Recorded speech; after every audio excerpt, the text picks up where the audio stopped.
près de Paloma Drive dans l'état de Californie, il y a un quartier qui va être évacué sous peu. Comme vous l'observez dans cette vidéo, ce quartier de la côte ouest des États-Unis va être vidé de ses habitants. Et pour cause, la terre s'érode petit à petit. Observez l'action de la houle et des vagues qui s'entrechoquent sur le flanc de ce quartier. Ces images tendent à nous démontrer un fait.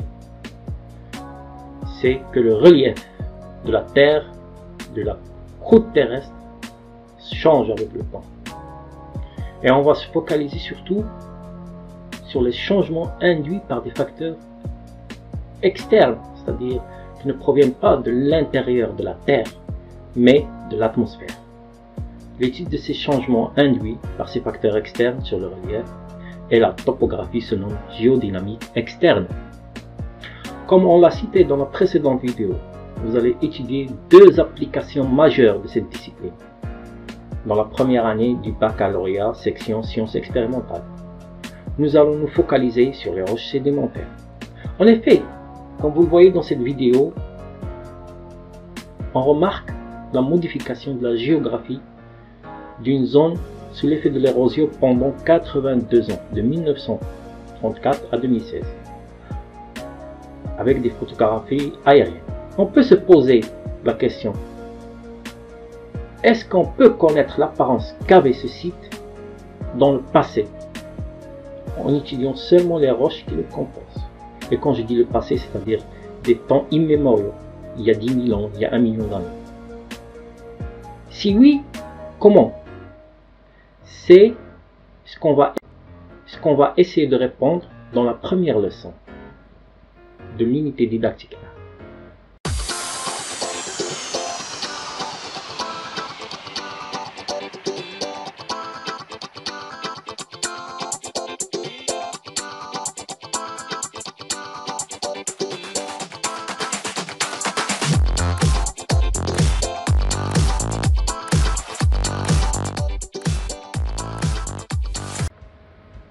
L'apparence géographique d'un site change à cause du cycle sédimentaire.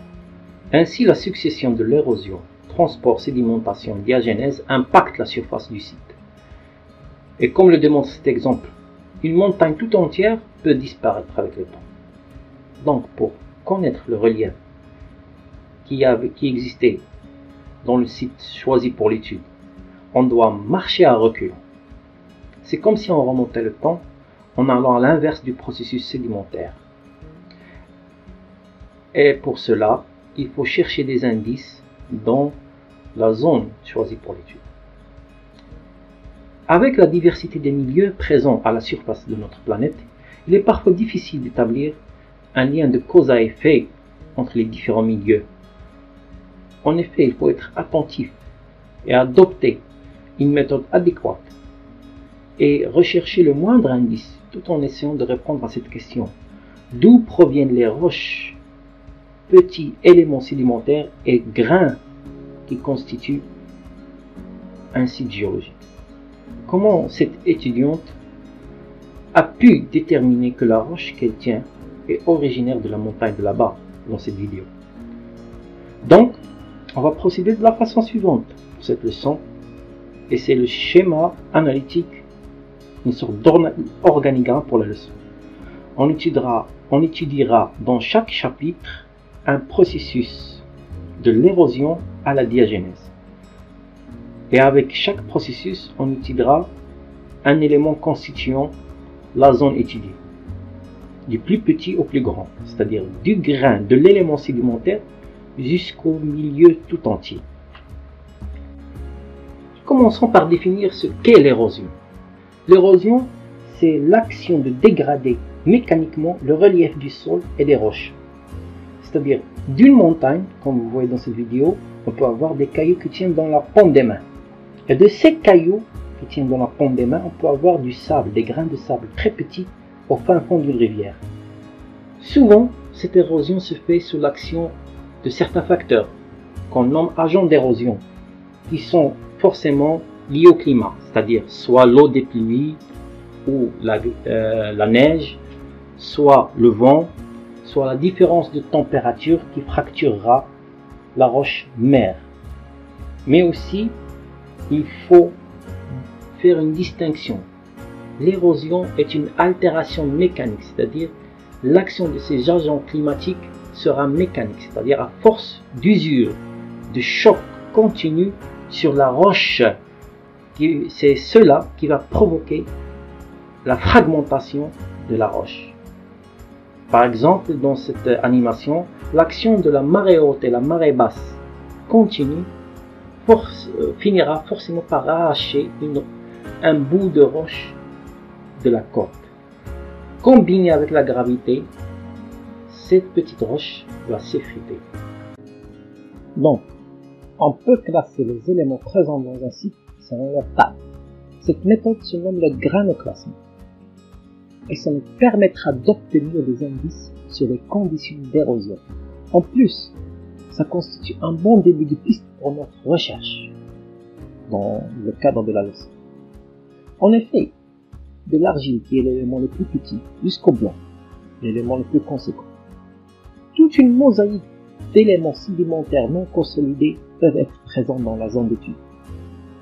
Et il faut préciser une chose, l'érosion ne s'arrête pas lorsque les grains de roche sont arrachés de leur sol d'origine. Elle est continue, comme le montre cette animation. À fur et à mesure que ce caillou est transporté avec le courant de la rivière, il s'entrechoque avec le fond de la rivière et s'effrite progressivement. Donc, on a un fait avéré. Plus la taille d'un grain ou d'un caillou diminue, plus il a été exposé à l'érosion pour une plus longue durée et à une plus forte intensité de cette dite érosion, comme le montre cette animation. Maintenant, vous pourriez me dire que certes, il existe un tas d'éléments hétérogènes de tailles différentes dans le site choisi pour l'étude. Et après, je vous dirais qu'en adoptant la bonne procédure, on peut déterminer l'origine de ces sédiments. Et ce, en passant par l'étude granulométrique, qui se base sur le tamisage. Je vous explique.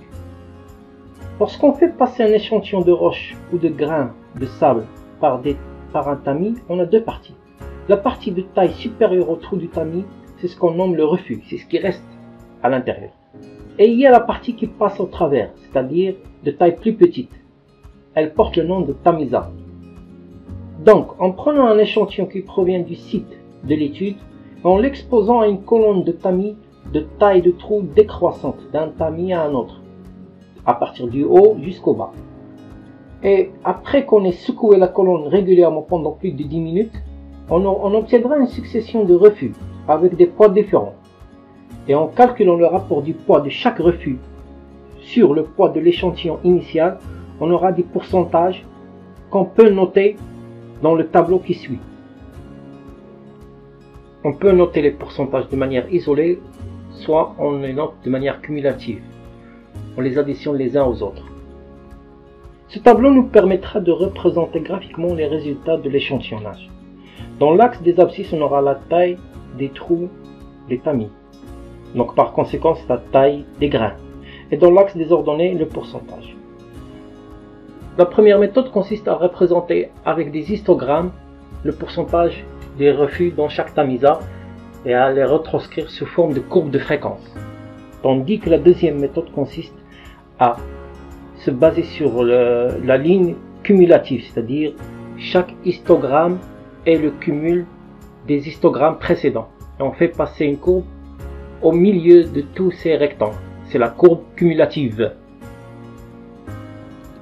Comme vous le voyez maintenant, les histogrammes sont en effet le cumul de tous les pourcentages précédents.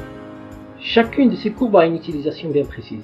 Pour la courbe des fréquences, selon qu'elle soit unimodale ou bimodale, elle nous permet de préciser l'origine des sédiments. Si la courbe est unimodale, cela veut dire que l'échantillon provient d'une seule origine, d'une seule source.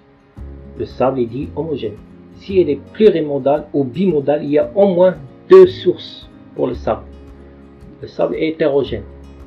Tandis que la courbe cumulative en étudiant la forme qu'elle a, elle nous indique non seulement l'origine, mais l'intensité de l'érosion.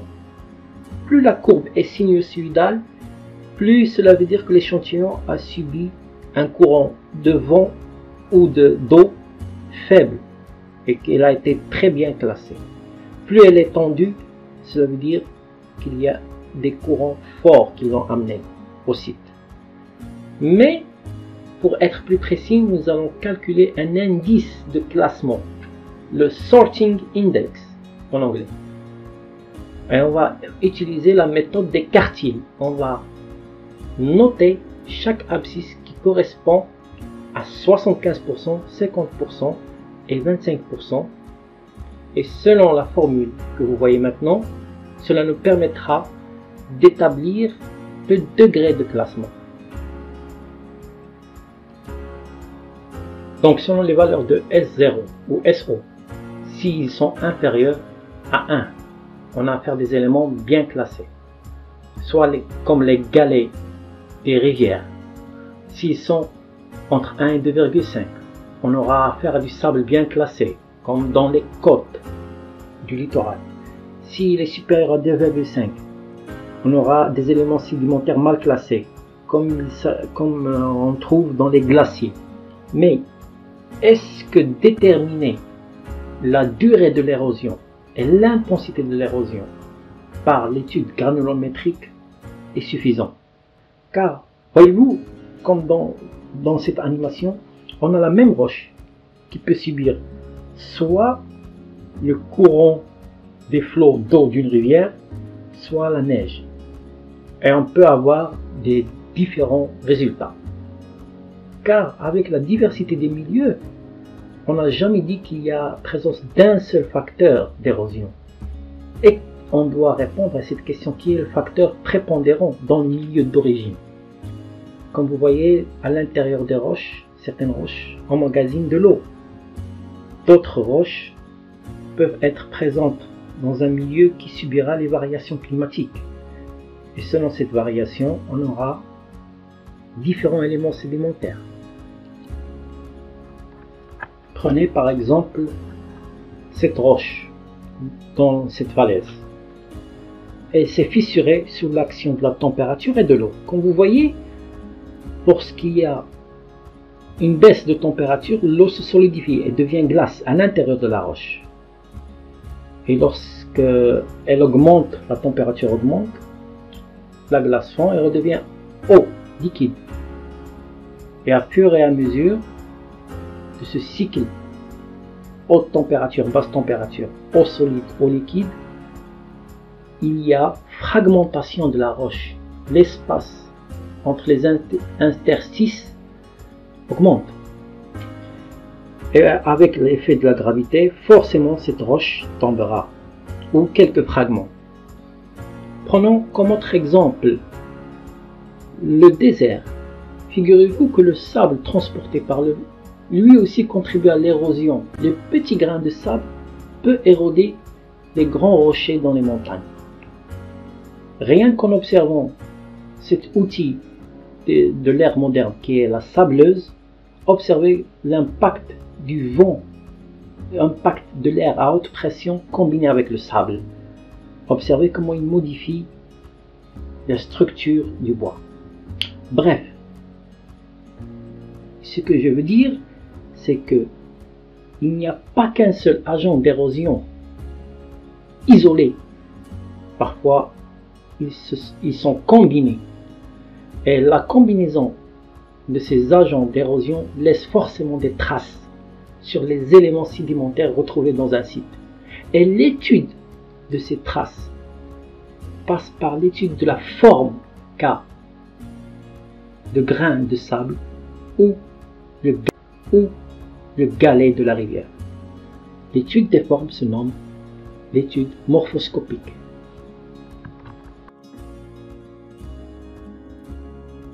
Principalement, l'étude morphoscopique se base sur l'étude des formes géométriques des grains de quartz, qui est le minéral essentiel des sables. On a des grains non usés ou des grains émoussés, luisants, qui brillent, ou on a des grains ronds mat. Ces trois formes se nomment les formes de référence. Donc, dans le site où on veut tracer notre carte paléogéographique, on va prendre un échantillon de ces grains et on va tout simplement les décompter. Combien de grains non usés, combien de grains ronds mat, combien de grains émoussés luisants. Et en faisant le pourcentage, on peut déduire des informations sur les conditions qui régnaient à l'instant de l'érosion, voire même l'origine de ces grains de sable. Si les grains non usés NU sont majoritaires, l'échantillon vient d'un milieu glacier. On peut aussi appliquer l'étude morphoscopique sur les galets. Vous voyez des cailloux de taille moyenne. En étudiant leur forme, cela nous indique le milieu d'où ils proviennent. Par exemple, vous voyez la forme de ce galet, il est évident qu'il vient d'un fleuve. Le deuxième avec des petits trous issus de l'impact du sable marin, c'est littoral, il vient du littoral.